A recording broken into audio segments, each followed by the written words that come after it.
My daughter-in-law didn't just insult me. She threw my gift straight into the trash. Right there, in my own house, in front of everyone. The sound of it hitting the bin was louder than the whole room. People went quiet. Even my son froze. And Althea just smiled. Like hurting me was entertainment. She leaned in and whispered, "Cheap junk doesn't belong in my house. My house. The home I built. The home I paid for. The home she now walked through as if I were a guest in it." I should have broken down. I should have cried. But something inside me went still. A quiet, sharp stillness I hadn't felt in years. Because what she didn't know was that I wasn't alone.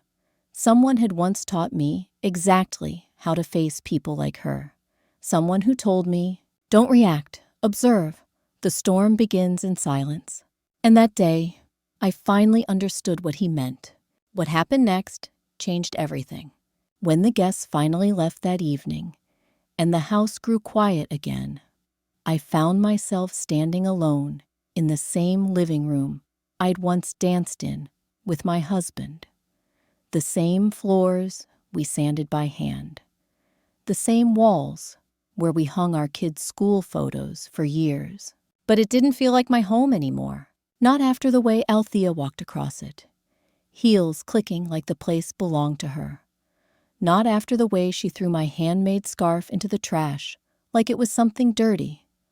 Not after she leaned in and whispered that it didn't belong in her house. Her house. Those words echoed inside me long after the humiliation faded. I had lived here for 38 years. I had carried groceries through this doorway during storms. I had rocked both my children to sleep in the nursery at the end of the hall. I had watched my husband take his last breath in the bedroom with the creaky ceiling fan. This wasn't just a building. It was my last piece of him. My name is Nora Williams, 65 years old. A retired nurse with achy knees, a stubborn back, and a heart that still loved harder than it should. I don't ask for much. A quiet morning, hot tea, my garden, a phone call from my daughter Claire once or twice a week. But life changes when your children grow up and build their own worlds. Claire moved to Seattle 5 years ago. She's independent, fierce, the kind of woman who walks into a room and warms it without trying. And my son Michael, he stayed close, married early, fell in love hard, and in the process, drifted farther and farther away from me than he realized. The drift became a gap, and the gap became something else. Something with sharp edges. Her name is Althea. Althea never liked anything that didn't glitter. She walked into every space like she was auditioning for an audience. She spent money like it was a performance, and she treated people like stepping stones in a river only she deserved to cross. From the very first day I met her, she corrected me. I sliced the vegetables too big. My clothes were dated. My voice was too gentle. My opinions were old-fashioned. She never said it with honesty, always with that sugar-coated tone that stung worse than real insults. Michael never noticed, or pretended not to. Love makes people blind in ways they don't even understand. Over the years, her comments drifted from subtle to bold. "This house is too big for you, Nora. You don't need all this space. An old woman like you should be somewhere smaller, safer. Michael and I could take care of this house for you." I always pretended not to hear the hunger under her words, but I did, every time. She wanted the house, not because she loved the memories, not because she wanted to honor the family, but because she wanted to own something that hadn't belonged to her work, or her effort, or her story. And Michael, caught between love and comfort, let her say it without stopping her. I tried not to blame him. People who have never been loved manipulatively don't understand the slow erosion of it. So I stayed quiet, and I stayed kind, and I stayed small. Until last week, when that handmade scarf hit the bottom of a silver trash bin. I didn't cry that night. Not even when I scrubbed the counter and saw the small stain of red wine from where Althea slammed her glass too hard. Not even when I found my husband's old photo frame, moved again, tucked behind a plant she placed there for aesthetic. I didn't cry, but something inside me shifted. A small movement, like a hinge being tested for the first time in years. I went to bed early and woke before dawn. The house was silent, the kind of silence that presses against your skin. I made tea and walked to the front window, where I used to watch my children wait for the school bus. Morning light crept across my living room, the same living room I cleaned after every family holiday, the same room where we taught Michael how to walk, where we unwrapped Christmas presents, where we celebrated every birthday. But recently, the energy had changed. The furniture was the same, but the air felt different, colder, stiffer, as if the house itself sensed it was being claimed by someone who didn't love it. And then a memory came back, not of Michael, not of my husband, but of Claire. A few months ago, Claire had said during a phone call, "Mom, if she ever crosses the line, you tell me first. Promise me." I promised, but I didn't keep it, because mothers protect, even when we shouldn't. I took a slow sip of tea, letting the steam warm my face. My hands were still trembling from last night. Not from weakness, but from clarity. I wasn't the same woman I used to be. The woman who stayed silent to keep peace. The woman who swallowed disrespect to avoid conflict. The woman who believed kindness would eventually soften cruelty. But something, or rather someone, had planted other words inside me long ago. Words I tried to forget until life forced me to remember. It wasn't advice, not comfort, not softness. A voice from a time when I needed strength more than sympathy. Observe, Nora. People reveal themselves when they think you can't see. Those words felt heavier now than ever. I didn't know that night that those same words would lead me straight into the storm I'd been avoiding for years, and that the storm would finally, beautifully, belong to me. The humiliation at the party didn't fade the next morning. It stayed in the house, in the silence of the kitchen, in the stale air of the living room, in the way the sunlight fell flat against the walls, as if even it felt unwelcome. I tried to keep myself busy. I baked muffins at 7 a.m., the same recipe my husband adored. While they cooled, I folded the laundry, swept the porch, watered my plants, tasks I had done 1,000 times before. But that day, the house didn't feel like home. It felt like a place holding its breath. By noon, guests from last night had sent polite messages. "You looked lovely. Thank you for hosting." Not one mentioned what happened. Not one said a word about the scarf being thrown away like trash. People notice cruelty. They just pretend they don't. Around 2, I heard her. Heels first. Then the perfume. Strong, sweet, overbearing. Then the voice that always curled with arrogance. "Althea." She walked straight into the kitchen like she owned the place. "Oh, good. You're awake," she said, though she could clearly see I'd been working all morning. "Michael and I thought we'd stop by again. The house needs a few adjustments." My stomach tightened. "Adjustments?" I asked. "Yes," she chirped. "The living room is too old and cluttered. I'm thinking fresh curtains, lighter tones. Maybe remove that outdated lamp you love so much." She said outdated the way other people say infested. I stayed quiet. Silence is easier than giving someone more to twist. She opened my pantry without asking. Brows creasing, nose wrinkling. "Still buying generic brands, I see," she muttered loudly. "No wonder nobody wanted your gift last night." The words were sharp enough to cut, but she didn't stop. "You know, Nora, you don't have to embarrass yourself with handmade things. There's Amazon now." I bit my tongue so hard I tasted iron. She moved on to the fridge. Oh, Lord. She stepped back dramatically. This is depressing. Claire would faint if she saw what her mother eats. I wanted to say something. Anything. But my breath sat heavy in my chest. She turned to me suddenly. Oh, speaking of Claire. Her eyes glittered, in a way I didn't like. I hope she's not planning to drop by anytime soon. I'm reorganizing the downstairs. It would be inconvenient. It was deliberate. A warning disguised as design advice. I didn't rise to it. I just wiped my hands on a towel and kept my face steady. Then she spotted the muffins. Did you bake these? She asked, her lip curling slightly. Yes, I said softly. She lifted one, inspected it like a detective with evidence. How sweet, she said, voice dipped in sarcasm.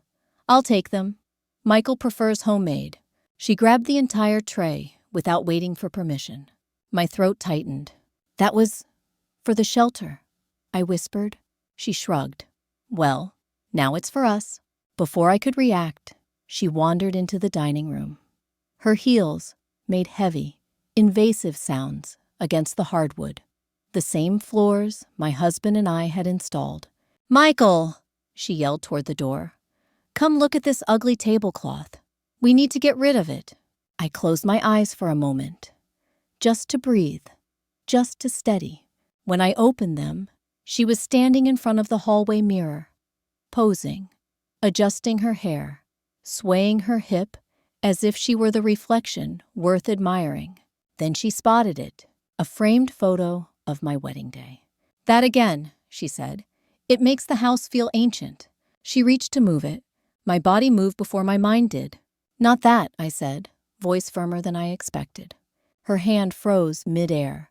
She turned slowly, smirking. Why? Because it's sentimental. She laughed, lightly. Nora, everything ages, even memories. Something broke inside me. Quietly, like a hairline crack in porcelain. I stepped backward, needing space, needing air. I drifted into the backyard, the only place where the house still felt like mine. The azaleas were blooming. The wind was soft. For a moment, the world felt calm. And then I heard them, through the slightly open window. Althea's voice, sharp, confident, dripping with entitlement. Michael, don't worry, I'll get her out. Old women shouldn't live alone in a big house anyway. My heart clenched. Michael's voice came next, lower, hesitant. I don't know if she'll agree. She won't have a choice, Althea said. She's slowing down, getting forgetful. You'll see. Soon enough, this house will be ours. Ours. My breath caught. I stood frozen in the garden, listening to the pieces fall into place. Every comment, every rearranged item, every time she touched the walls, like she was measuring for renovation. It wasn't pettiness. It wasn't disrespect. It was a plan, a quiet, calculated, patient plan. To push me out, to take what wasn't hers, to claim what I had built. My hands shook, not from fear, but from a clarity so sharp it hurt. I stepped back inside. She was in my hallway again, moving furniture, humming to herself. She looked so smug, so certain, so careless with the life she was trying to dismantle. And then she said something I'll never forget. She tossed one of my old throw pillows aside and murmured, "Once she's out, I'll finally repaint this whole house. I want something bright, something expensive, something that screams it belongs to me." I stood there, watching her hands on my walls. Memories flashed. My daughter's handprint at age 6, under a layer of paint. My husband patching a dent in that same corner. Michael learning to ride his bike on the driveway. Claire dancing to music barefoot in the living room. All of it, threatened by a woman who loved things, not people. I backed up until my shoulder hit the doorframe. Inside my pocket was a small, folded piece of paper, something I had written years ago, words I had memorized, or tried to forget, depending on the season of my life. A reminder from the one person who had ever taught me how to handle storms like this. Do not react, Nora. Do not fight too early. Let truth gather its own weight. I swallowed hard. That weight was gathering now. And the house, my house, felt like it was holding its breath again. Because soon, very soon, everything would shift. By the next morning, the house no longer sounded like mine. I woke to footsteps that didn't belong to me. Heels on hardwood at 7 a.m., drawers opening, something being dragged across the floor. Althea was already there. I walked out of my bedroom slowly, the old hinges sighing behind me. The hallway smelled like her perfume, sharp, floral, and suffocating. She was standing in front of my linen closet. "What are you doing?" I asked. She didn't even turn around. "Organizing," she said, tossing a stack of my towels into a laundry basket. "Some of this stuff is ancient. It's time to upgrade." "Those towels are fine," I replied softly. She shut the closet door with her hip, still not looking at me. "Well, I don't like them." And just like that, the decision was made. She swept past me, brushing my shoulder as if I were an obstacle instead of a person. I followed her into the kitchen, where she had already rearranged every cabinet door. Plates in different places, mugs moved, spices shoved into new shelves. She made a disgusted noise. "You really keep cinnamon next to paprika? No wonder this kitchen tastes confused." My jaw tightened. "It's my kitchen," I said. She laughed, a short, sharp sound that echoed off the tile. "Is it?" I froze. 2 words, 2 syllables, and they told me everything about what she believed. She opened my refrigerator and tisked. "Still buying cheap groceries. You know, when Michael and I move in, we're upgrading everything." I inhaled sharply. "Move in," I repeated. She waved her hand casually, like it was a tiny detail. "Not officially yet, but let's be honest. This place is too much for you. Michael and I can manage it better. We're younger. We actually have a sense of style." Her words sliced clean. I held on to the edge of the counter, grounding myself in the coolness of the marble. "That's not a decision you get to make," I said. She turned, finally meeting my eyes. "Oh, Nora," she said sweetly, "you don't have to agree for something to be true." She brushed past me again. I stood there for a long moment, feeling the walls pulse around me. The house had never felt so invaded. Around noon, things escalated. I heard banging, loud, repetitive. I rushed to the living room. Althea was hanging new curtains, bright white, silky, expensive-looking things that didn't belong anywhere near my earth-toned home. "What are you doing?" I demanded. She didn't pause. "Fixing the lighting," she said. "Your taste is too depressing." "These are my curtains," I whispered. She stepped off the chair, hands on her hips. "Well, they were, but I'm making improvements. Michael agrees." I clenched my fists so tightly my nails dug into my palms. "That doesn't give you the right." She shrugged. "It gives me enough." She walked into the hallway, then to my bedroom door, my sanctuary, and she reached for the knob. Something in me snapped. "Not that room," I said, stepping forward. Her hand froze. She glanced back at me, amused. "Relax, Nora. I'm just checking the flooring. If Michael and I decide to move in—" "You won't," I cut in. Her smile widened, slow and poisonous. "You really think Claire will help you keep this house? She's not even here." My breath hitched. She knew my weak point, and she pressed it. "She's living her best life across the country," Althea continued. "She has no time for this." She waved her hand at me like I was clutter.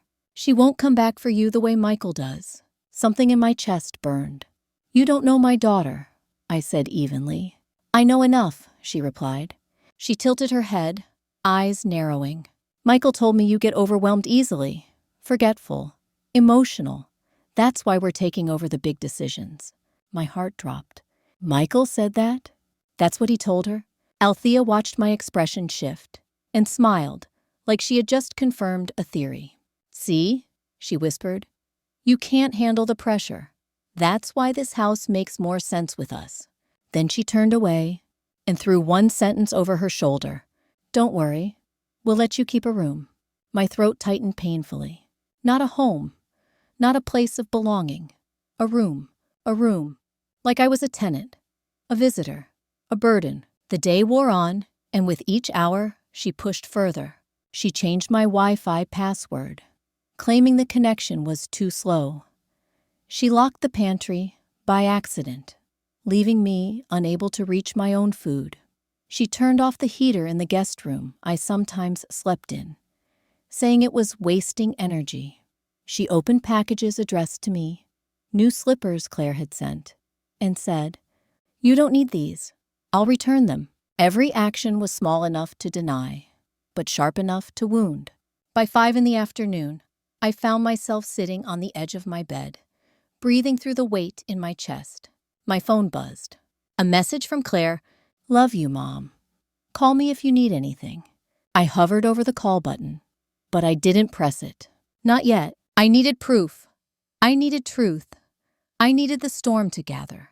I walked to the living room. Althea was sprawled on the couch, shoes off, legs stretched across the cushions, scrolling through her phone like she lived there. The TV was playing loudly, some home makeover show. She pointed at the screen without looking at me. "See that fireplace? That's the color I want when we renovate. Sage green, trendy." I stared at her. "This house is not yours," I said again. She clicked her tongue. "Nora, stop being dramatic. It's practically ours already." Then she smirked. "Michael and I were even talking about where we'd put the nursery." Nursery. It felt like all the oxygen left the room. You're pregnant?" I asked, breath trembling. She laughed. "No, but we will be. And I want my baby raised in a house that actually looks like someone cared about it. Not in this place." Her voice dripped with disgust. She didn't see what was coming. She didn't see how quickly her plan would unravel. Because that night, as she slept comfortably in a room she didn't own, I walked quietly through the house with a recorder in my hand. Every cruel sentence, every admission, every plan to force me out. I captured it all. I didn't sleep. But for the first time in weeks, I didn't feel helpless, because the truth was gathering weight. And Althea had no idea she was building the mountain that would finally crush her. I thought the day before had been the worst of it, but cruelty has a way of revealing new depths. The morning after I recorded her, after I lay awake, listening to the hum of the refrigerator and the occasional creak of cold wood, I walked into the living room and froze. She was standing over a small wooden box, a box I hadn't opened in years, my husband's keepsake box. His watch, his old badge, tickets from our first date, the letter he wrote me on our 20th anniversary. I felt the air leave my lungs. "What are you doing?" I asked, voice thin. She didn't look up. She held the old watch delicately between two fingers, like it might contaminate her. "This is ugly," she said flatly. "Who keeps stuff like this? It ruins the decor. Ruins the decor." My chest tightened. My hands started trembling. "That's my husband's," I said. "It stays where it is." She scoffed. "Nora, stop being sentimental. This is outdated junk. Michael and I want a more modern vibe. This dusty stuff needs to go." She tossed the watch onto the table. It clattered loudly, the metal scraping against the wood. Something inside me nearly cracked. "Don't touch the rest," I whispered. She ignored me. She reached into the box again and pulled out a small silver frame. Inside was a photo of my daughter, Claire, at age 12, gap-toothed, wearing the bright green dress she insisted on wearing for 3 straight months. Althea stared at the picture, then smirked. "You know, Claire is cute in a sad, overconfident way." My heart stung. That wasn't just disrespect. That was cruelty for sport. She tilted the frame toward the light. "Honestly, I think she resents that Michael and I stayed close to you. But whatever. When we take over the house, I'll redesign this whole hallway. This," she dangled the frame, "doesn't match anything." I stepped closer. "Give that back." She shrugged and tossed it toward the couch. It landed face down. My breath hitched. "Althea," I said, voice shaking. "Stop this." She turned, eyes cold, lips curled. "You know what your problem is?" she said. "You think this place belongs to you. You think you matter more than you do." She took a step closer, lowering her voice. "But you don't. You're old. You're alone. And soon, this house will be ours, whether you like it or not." The words hit like physical blows. But before I could respond, before I could even breathe, the front door opened, and Claire walked in. I hadn't told her anything, not a single word, not a hint of the storm brewing here. But somehow, daughters feel what mothers hide. She stood in the doorway, suitcase in one hand, her coat draped over her arm. "Mom," she said, eyes narrowing immediately. "What's going on?" Althea stiffened, surprise flickering across her face, before she replaced it with a bright, fake smile. "Claire, what are you doing here? We weren't expecting you." Claire set her suitcase down slowly. "I know," she said. "That's why I came." Her eyes swept the room. She noticed the new curtains, the moved furniture, the open keepsake box, the photo frame lying on the couch, the tension in my shoulders. She saw everything. "Mom," she repeated, voice soft but heavy. "Why do you look like you haven't slept?" My throat tightened. "I'm fine," I tried to say, but the lie died halfway through. Claire glanced at Althea. "What did you do?" she asked flatly. Althea forced a laugh. "Why does everyone assume I did something? Nora's just overwhelmed. This house is too much for her." Claire didn't blink. "That's funny," she said, "because every time something's too much for someone, you're usually standing right behind it." Althea's smile faltered. "I'm trying to help her," she said, "but she resists everything. She's stuck in the past. This house needs change." Claire turned to me. "Mom," she said, "did she touch Dad's things?" I swallowed hard. Claire's face changed instantly. Jaw tightening, eyes darkening. She stepped forward, picking up the photo frame from the couch. "Did you throw this?" Claire asked. Althea lifted her chin. "It was clutter." Claire's fingers curled around the frame. "Clutter?" she repeated. I saw it, the same fire in her that my husband admired. Claire's quiet anger, sharp and controlled. She placed the frame on the table carefully, as if returning dignity to something fragile. Then she looked around the living room again. "Mom," she said softly, "show me the rest." I hesitated.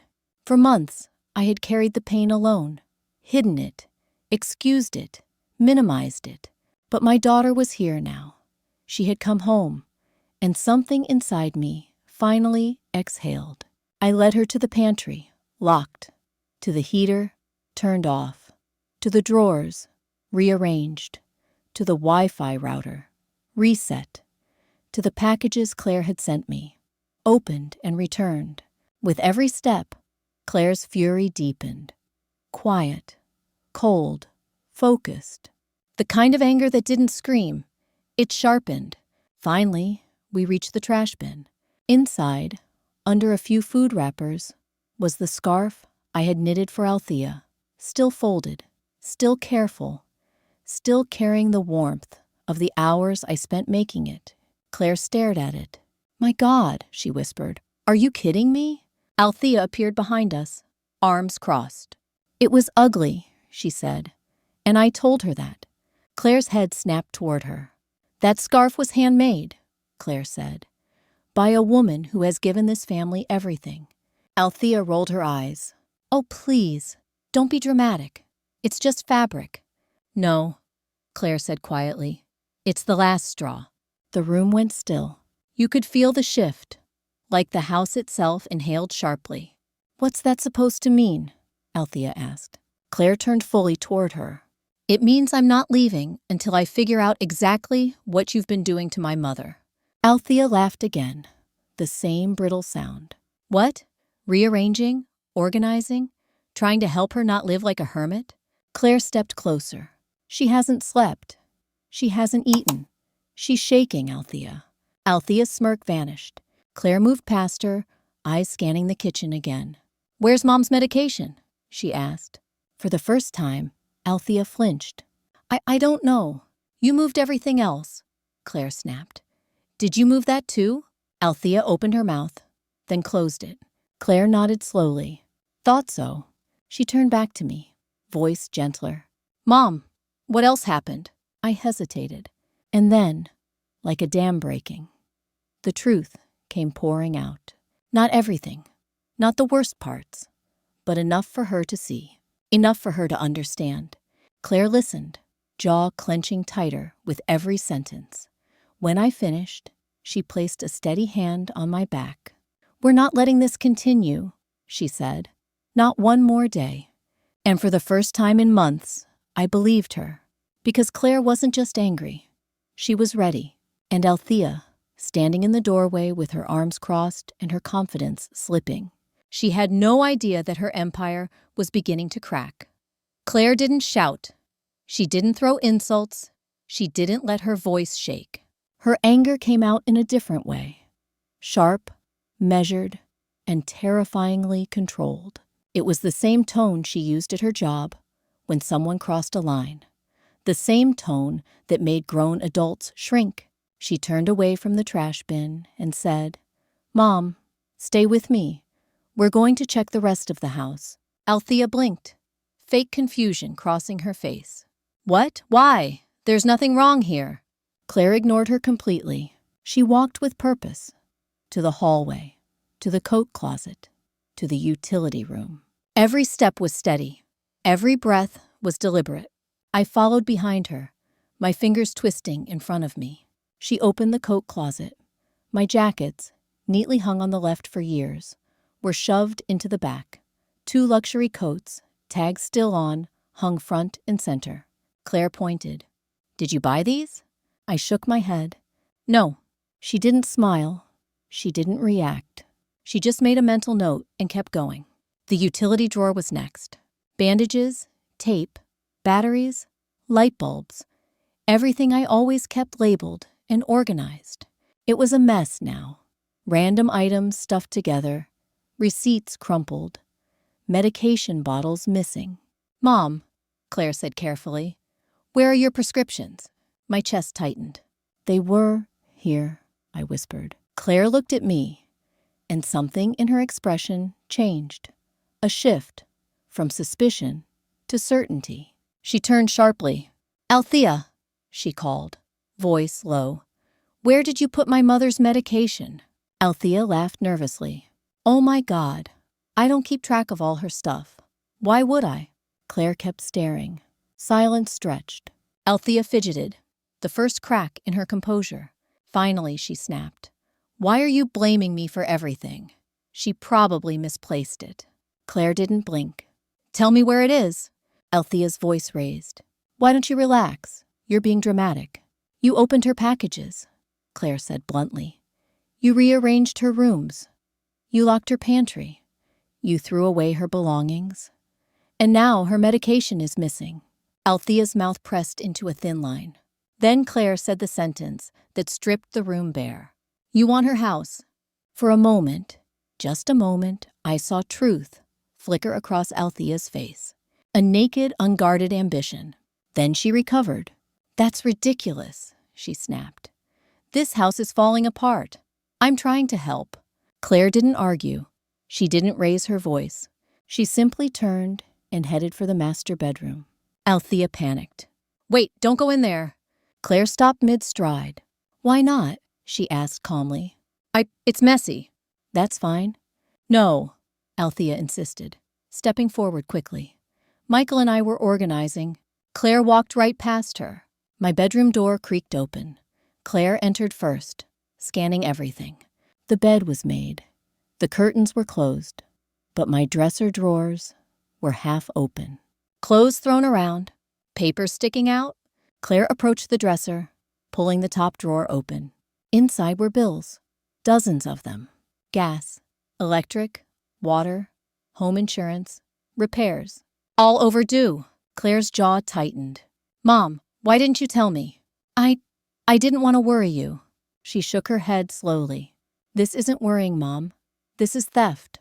Before I could respond, she pulled the next drawer. More papers? Receipts for expensive decor purchased recently. A chandelier, an area rug, silk curtains, all billed to my credit card. Claire flipped one over. This is signed by you, she said. But the signature wasn't mine. My stomach dropped. Claire lifted her eyes. You didn't sign these. Her voice wasn't a question. Althea burst into the room. That's nothing, she said quickly. We were just using her card for house improvements. You forged her signature, Claire interrupted. Althea's eyes widened. I didn't, Michael, we... But the panic in her voice was confirmation enough. Claire lifted the receipts. These are felony charges, she said coldly. You know that, right? Althea paled. That's crazy. Nobody is going to jail. Nora is family. Claire stepped closer. So close I could feel the temperature change. Family doesn't starve her. Family doesn't isolate her. Family doesn't lock her out of her own food. Family doesn't steal from her bank account. Family doesn't try to take her house. Althea swallowed. Her hands shook a little. Fine, she said. Fine. I used the card. But I was going to pay her back. You drained her savings, Claire snapped. You maxed her credit card. You changed her Wi-Fi password. You opened her mail. Althea's voice cracked. Okay, but she needs help. She's old. She can't manage things. She managed things before you, Claire cut in. And you're the reason she's overwhelmed. Claire opened the last drawer, and that was when we found it. The house deed, folded into thirds, tucked under old scarves. Not where I kept it. Claire pulled it out with shaking hands. Oh my God, she whispered. A second sheet was clipped to it. A draft transfer form. My mouth went dry. Mom, Claire said, voice trembling with fury. Did you sign anything related to the house? No, I whispered. Never. Claire looked at Althea. Althea froze. A new expression crossed her face. Not guilt, not shame, but calculation. Claire's breath turned into ice. You plan to take her house, she said. Althea didn't answer. She didn't have to. Claire's voice dropped to a whisper. You were going to force her out, weren't you? Althea's lips parted, then closed again. And that silence, that heavy, exposed silence, was the truth. Claire stepped back, inhaling slowly. This is disgusting, she said. It's not what you think, Althea shouted suddenly. I was trying to help. She lives alone. It's dangerous. She doesn't need all this space. Michael and I deserve stability. You deserve nothing, Claire snapped. It was like watching a glass sculpture shatter. Althea's composure broke completely. You don't understand, she screamed. You have your life together. You don't know what it's like. Michael and I need this house. We deserve it more than she does. That house, Claire said sharply, is the last piece of her life with Dad. And, Althea spat, he's dead. The room went silent. My knees nearly gave out. Claire's face twisted in shock, then fury. You have no right, Claire hissed. Althea's voice rose, cracking. He's dead, Nora. It's time to move on. This house is wasted on you. I stepped back as her words cut through memories I had spent years protecting. Then, another twist. Claire knelt beside the dresser. There, under a stack of scarves, she found something else. A small black device, a voice recorder, the one I had used the night before. Claire lifted it slowly. Mom, she said, eyes widening. What's this? Shame washed over me. I recorded her, I whispered. Claire pressed her lips together. Let me hear it. I hesitated, then nodded. She pressed play. Althea's voice filled the bedroom. Once she's out, the house will finally be mine. She won't last long. She's already slowing down. I'll kick her out soon. I deserve this house more than she does. Each sentence, a blade. Each word, evidence. Althea lunged forward. Turn that off. Claire stepped back. No. Althea's voice shook. You can't use that. You can't. It's already enough. Claire said quietly. More than enough. Althea reached for the recorder again. Claire pulled her hand away. Touch me, Claire said softly, and you'll regret it. Althea froze. Claire pocketed the recorder like it was a weapon forged from truth. Then she turned to me. Mom, she said, we're done being quiet. She took my hand firmly. Pack a bag. My heart raced. What? Why? Because, Claire said, glaring at Althea. Tomorrow, we're bringing all of this to an attorney. Althea's knees buckled. Wait, Claire, please. Claire stepped past her. We're not discussing this. You crossed a line you can't uncross. I looked around the bedroom, the dresser, the walls, the keepsakes, and I realized Claire wasn't just protecting me. She was reclaiming me, reclaiming the truth, reclaiming justice, reclaiming the home that had been slipping out of my hands. As we walked out of the room, I heard Althea whisper, "This isn't fair." Claire turned her head slightly. "You're right," she said. "It's not." And then she closed the door behind us. Firm, final, the sound echoing through the whole house. For the first time in months, I felt the storm shifting in my favor. And Althea knew it too. Claire didn't wait until the next morning. She didn't wait for a lawyer. She didn't wait for anything. After finding the receipts, the forged signature, the draft transfer, the locked pantry, the recording, she closed the dresser drawer with a force that trembled through the whole house. Then she looked at me. "Mom," she said, "call Michael. Tell him to come home, now." My breath caught. "Claire, maybe we should talk about this first." "There's nothing to talk about," she replied. "You've suffered enough. Tonight, everyone will face the truth."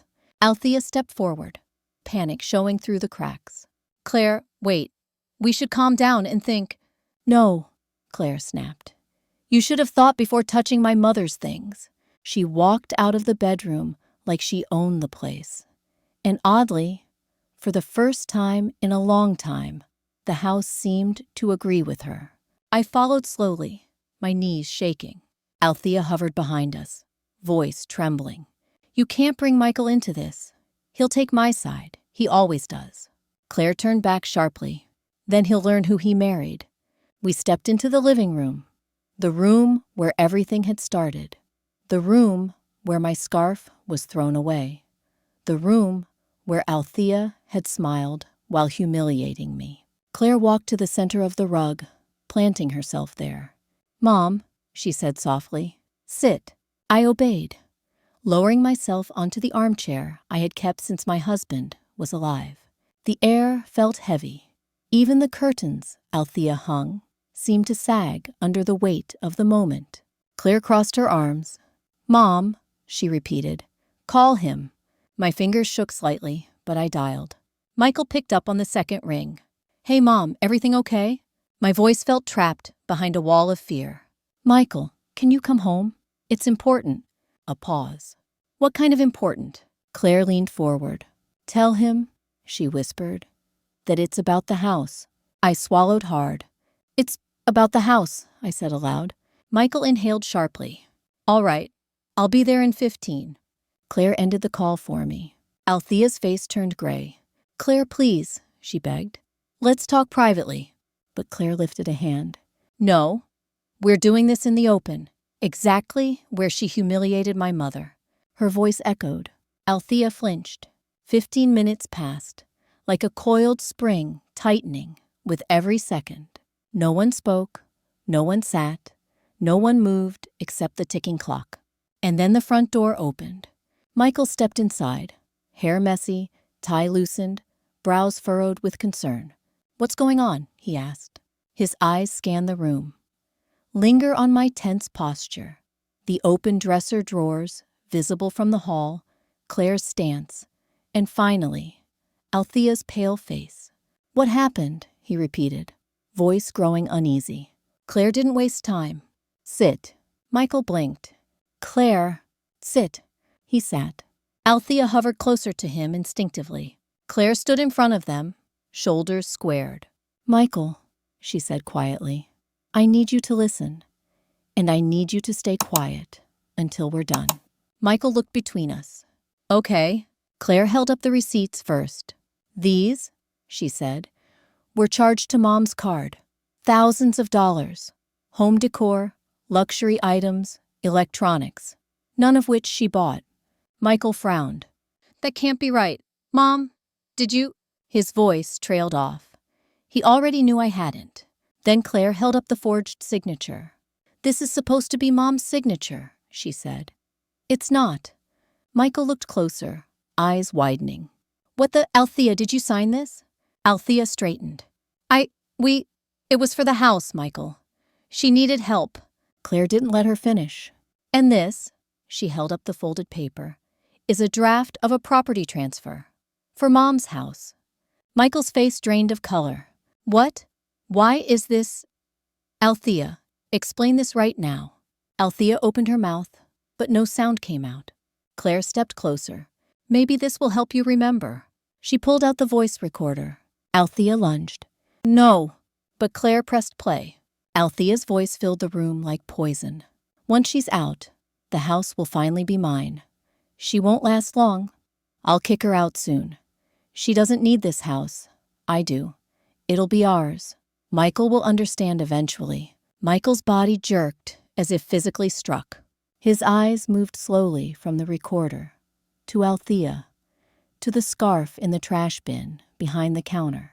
His voice was quiet. You said these things, Althea stammered. It was taken out of context. I didn't mean it. Claire crossed her arms. You didn't mean it while forging signatures? While draining her savings? While locking her food? While touching Dad's things? While humiliating her in front of 20 guests? Michael's hands clenched. Althea, please tell me this is not real. And that sentence, that desperate plea, broke something inside her. She laughed. A sharp, bitter laugh. Oh my God, Michael, grow up. Yes, I did it. Yes, because she can't handle this place. And we needed a real home, not this dusty museum. My breath left me. Claire's jaw tightened. Michael stared, horrified. Althea, that's my mother. She's old, Althea screamed. She doesn't need a big house. She's weak. She's confused all the time. She's... Enough! The word cracked across the room like thunder. Michael stood, something solidifying in his expression. You've disrespected my mother long enough. Althea blinked rapidly. What? No, Michael, listen. He stepped away from her. Don't touch me. Her chest heaved as panic flooded her face. Michael, I did this for us. No, he said slowly. You did this for yourself. Her lip quivered. You said you wanted more space. You said, I never meant for you to treat my mother like this. There was a long, shattering silence.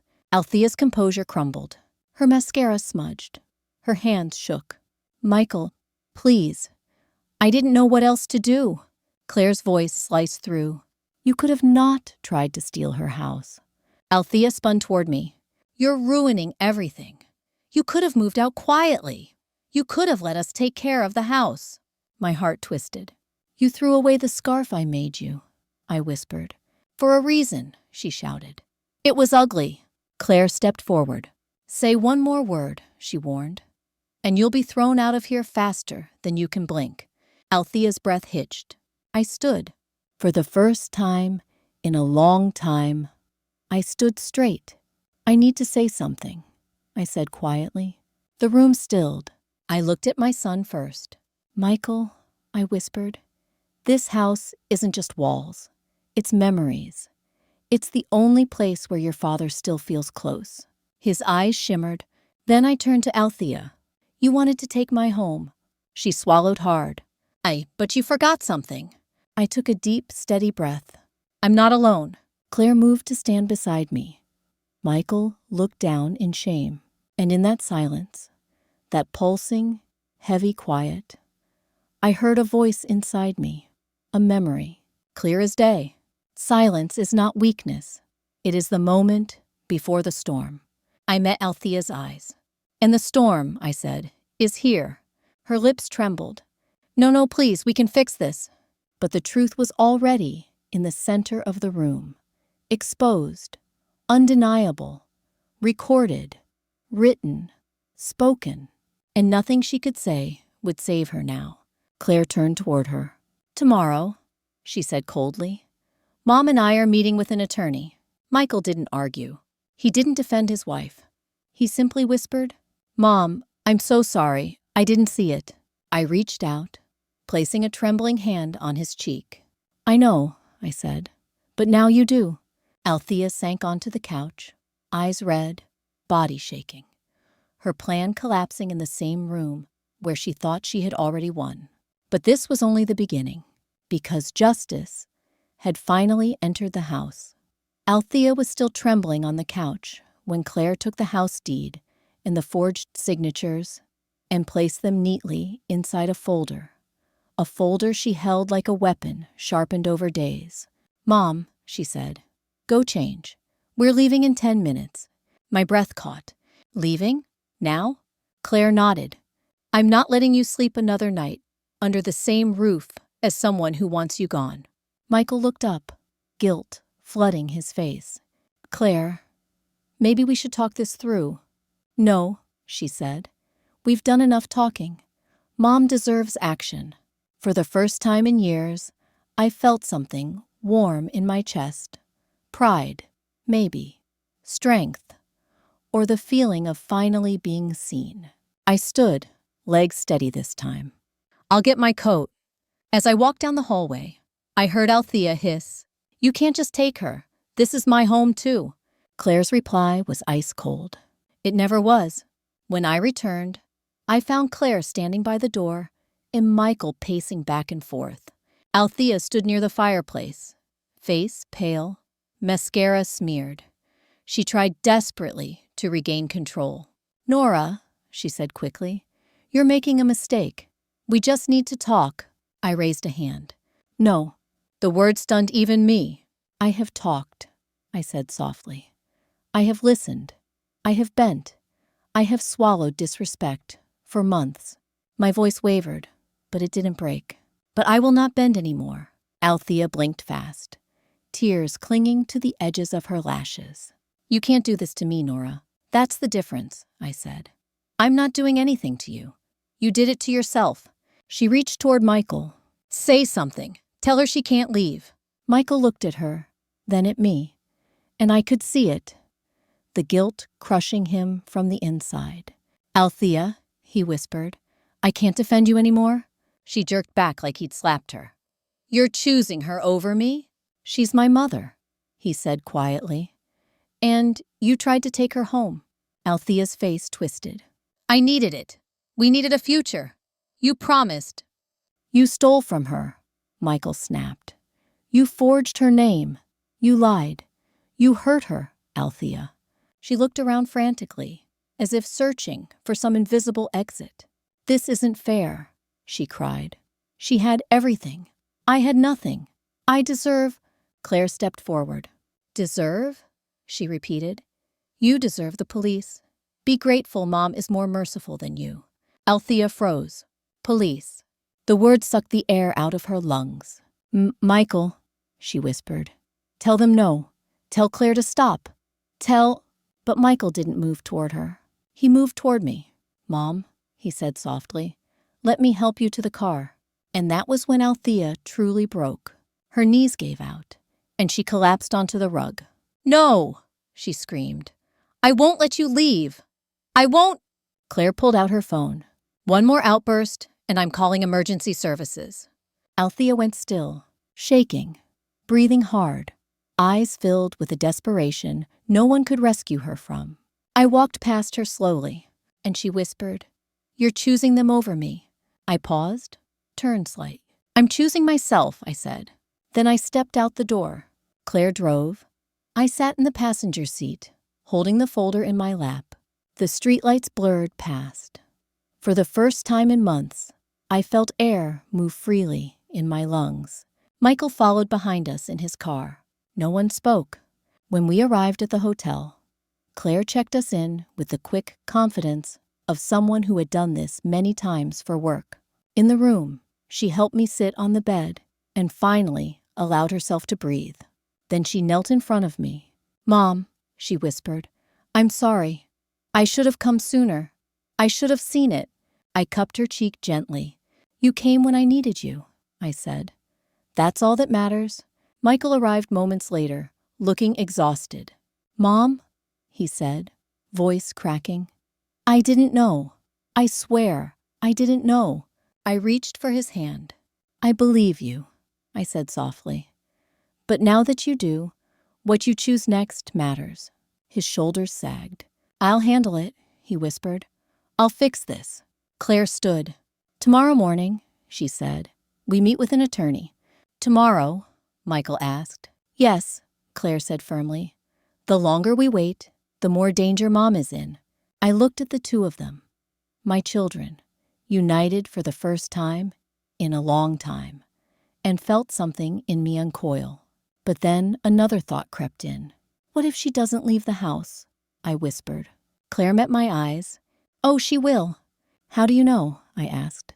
And Claire smiled, that sharp, fearless smile she inherited from her father. "Because, Mom," she said, "we have the truth, and truth terrifies people like Althea." The next morning, we arrived at the attorney's office with a folder full of evidence. He read everything silently: receipts, forged signature, transfer draft, recording, photos of the locked pantry, the rearranged rooms, the destroyed scarf. When he finally looked up, his expression was grim. "This," he said, tapping the forged signature, "is a felony." My stomach churned. "We don't want to send her to jail," Michael said quickly.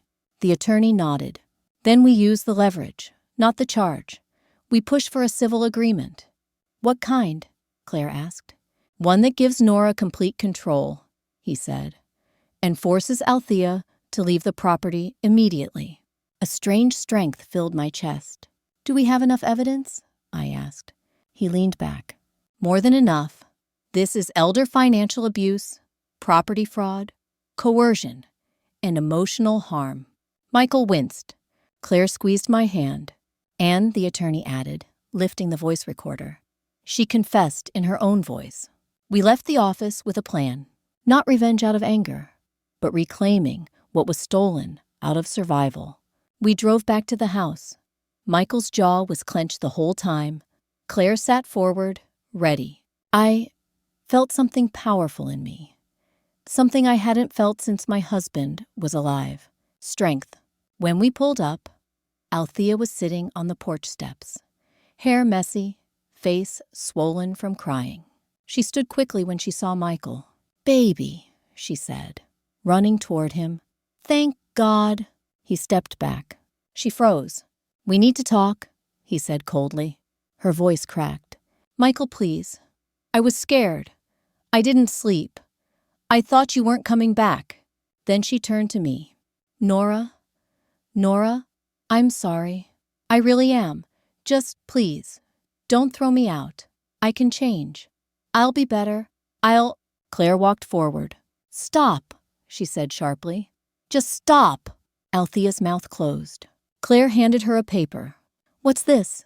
Althea whispered. "A legal agreement," Claire said. "You sign it, you walk away clean. No police, no charges, no jail." Althea stared at the paper, hands trembling violently. "What does it say?" she whispered. "That you vacate the property immediately," Claire replied. "That you return every dollar you took. That you release any claim, past or future, on Mom's home. And that you cease all contact unless Mom chooses otherwise." Althea's face twisted. "No, I can't. You can't. This is my home too." "It was never your home," Claire said. "You tried to steal it." Althea's breathing quickened. Michael spoke quietly. "If you don't sign, we press charges." Her eyes widened with horror. "Michael, I'll go to jail. You'd let that happen?" He shook his head. "No, I'm giving you a chance not to." She looked at me, desperate, pleading.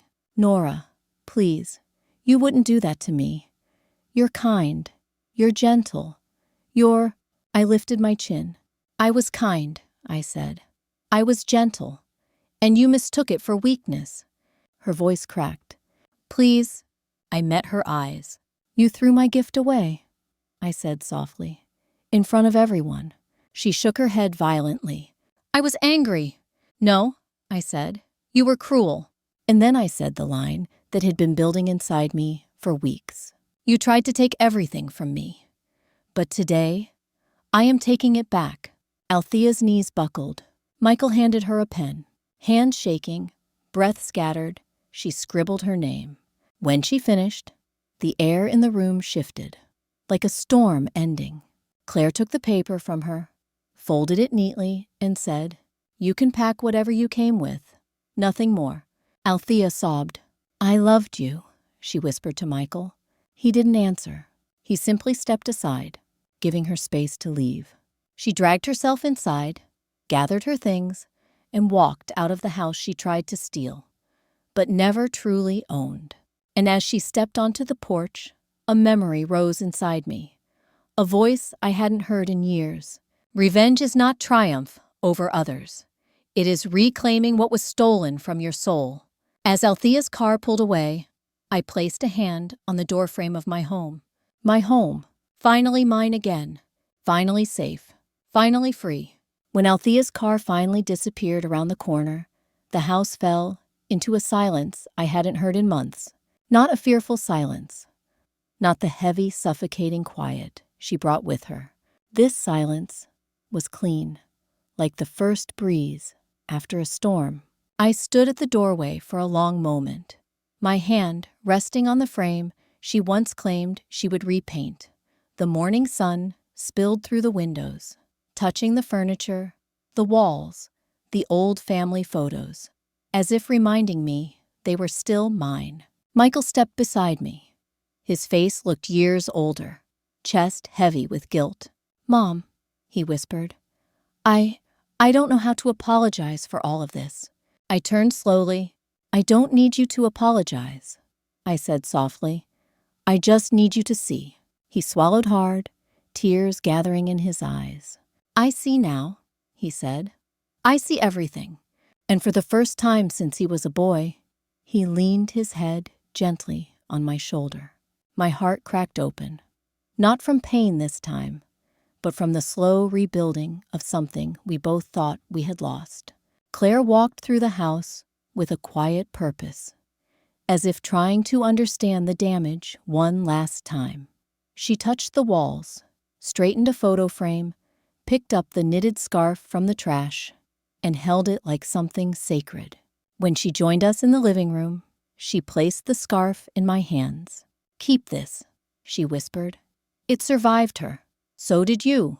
I held it against my chest, the fabric still carrying the faint warmth of the last time I knitted it. Something inside me, something fragile, began to mend. Claire exhaled slowly. Mom, she said, you're coming to stay with me for a while, just until we make sure everything is safe. I smiled faintly. I haven't been to Seattle in years. I know, she said, grinning a little. And I miss you. Michael nodded. She's right, Mom. Take time. Heal. Let us handle the house. But I shook my head gently. This house isn't a burden, I said quietly. It's a promise. They looked at me curiously. A promise? Claire asked. I let out a slow breath. This was the last home your father and I built together. I won't abandon it because someone else tried to claim it. Claire stepped closer and squeezed my hand. Then we'll stand with you while you take it back. Her words warmed something deep in me, something that had been cold for a long time. Later that afternoon, after cleaning the living room and restoring things to where they belonged, I stepped onto the porch. The sun was setting. Soft, warm light stretched across the yard, painting everything gold. For the first time in months, I could breathe. No eyes watching me, no footsteps tracking my movements, no voice picking apart every detail of my life. Just quiet, just air, just space to feel. And in that silence, I heard something inside myself, like a memory rising from a deeper place. A voice, a lesson I thought I'd forgotten.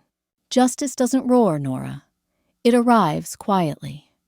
when you stop shrinking yourself for people who feed on your softness.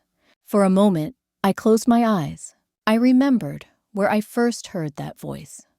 A small community class years ago, when I was trying to navigate life after my husband passed.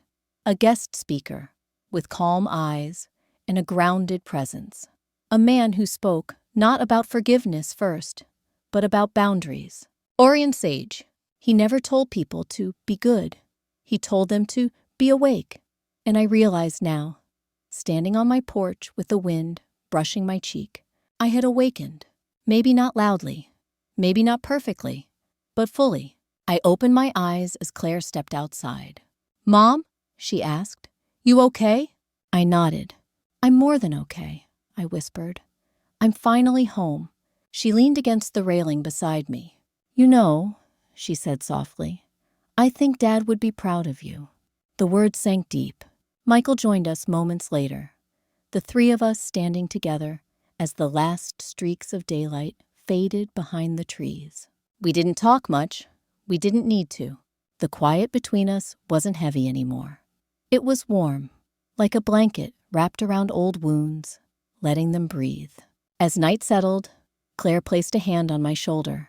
"Mom," she said, "there's one more thing we need to talk about tomorrow." I raised an eyebrow. "What's that?" She looked toward the house. "Security, locks, your accounts, we're changing everything." I smiled faintly. "That sounds like a lot of work." "Then it's good you have 2 kids who love you," she said. Michael nodded beside her. "I'm not leaving tonight," he said. "I'll sleep on the couch, just to be close." My chest filled with a warmth I hadn't felt in months. Family. Not perfect, not easy, but real. The kind that stands with you in the storm. Not because they must, but because they finally understand where they failed. Later, after they had both gone inside, I remained on the porch alone for just a few more moments. The moon had risen above the treetops, soft and pale. I touched the doorframe again. The wood felt solid beneath my fingertips, unshaken and deeply familiar. This house had survived heartbreak, children growing up, a husband passing, and now a woman who tried to steal everything that mattered. But it was still here, and so was I. For the first time in a long time, I felt safe in my own home. And as a gentle breeze swept through the yard, I heard that echo again, almost like a whisper carried by the wind. "You reclaimed what they tried to take. Not just the house, but yourself." I smiled softly into the night. Tomorrow would bring lawyers, paperwork, locks, new boundaries. But tonight, for the first time, I wasn't afraid. The storm had passed, and I stood exactly where I belonged. That night, when the house finally settled and the air grew still, I sat alone at the kitchen table, hands wrapped around a warm cup of tea, scarf draped across my lap. Claire and Michael were both asleep in the guest rooms, their breathing steady, like the house was finally learning how to rest again. The quiet wasn't heavy anymore. It was tender, like the home was trying to make space for me, the way it used to. I traced the edge of the mug, letting the warmth settle into my fingers. Every corner of the house looked different now, not because anything had changed physically, but because the fear was gone, the exhaustion, the humiliation, the slow shrinking of myself. And in that quiet, the memories began returning. All the parts of the house that had been pushed into the shadows. Claire's first steps in the hallway, Michael's makeshift fort in the living room, my husband's laughter bouncing off the walls during late-night dinners, the birthdays, the storms, the Christmas mornings. So many pieces of my life had lived inside these rooms. And for a moment, I wondered how I ever let anyone make me feel like I didn't belong here. A soft breeze drifted in from the porch doorway, carrying with it a scent of pine and cold night air. And with that breeze came a thought, not a voice exactly, but the memory of one. Orion Sage once told me, "Forgiveness isn't a door you open for others. It's a window you open for yourself when you're ready to breathe again. I let those words sit with me, not because they told me what to do, but because they reminded me that I still had a choice. What happened with Althea wasn't about forgiveness. Not yet. Maybe not ever. It was about finally standing up in a house that held my entire life and saying, I deserve to be here. Maybe that was the real storm. The one I'd avoided for too long. The one that finally pushed me back into myself again. I took another sip of tea and smiled softly at the silence around me. The house didn't feel like a battleground anymore. It felt like home again. Messy, old, creaky, but mine. And for the first time in a long time, that was enough. Claire found me at the table sometime around midnight. She rubbed her eyes and sat across from me, resting her chin in her hand. Mom, she said quietly, you look peaceful. I feel peaceful, I whispered. She glanced toward the hallway where Michael slept. We're staying as long as you need us. My chest warmed. I know, I said, and I'm grateful. She reached across the table and squeezed my fingers.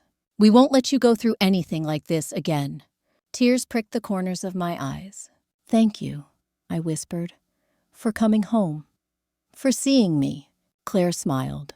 Mom, I should have seen it sooner. I shook my head gently. You saw me when it mattered. We sat together a little while longer, the house breathing softly around us. And when Claire finally stood to head back to bed, she kissed the top of my head. Good night, Mom. Good night, sweetheart. When she disappeared down the hallway, I exhaled slowly, letting the calm expand through my chest. But then, as the room sank back into its quiet, something inside me shifted again. Not fear, not anger, just a question I knew no one could answer except me. Would I ever forgive Althea? Could I? Should I? For a long time, I sat there in that quiet kitchen, letting the question hang heavy in my chest. The house didn't answer. The wind outside didn't answer. Even the memory of Orion Sage's words didn't answer. Because this part was mine to face alone. And maybe that's how it should be. Some wounds close, some stay tender, some change shape over time, and some you learn to live beside, carrying them with dignity instead of shame. I stood finally, placing the mug in the sink and brushing my fingers across the scarf one last time before turning toward the hallway lights. As I reached the edge of the living room, I paused, looking back at the doorway where I once stood frozen with fear. Not anymore, I whispered softly into the stillness. I'm home. Then I turned out the lights. If you're still here with me, thank you. Truly, your time, your presence, it means more than you know.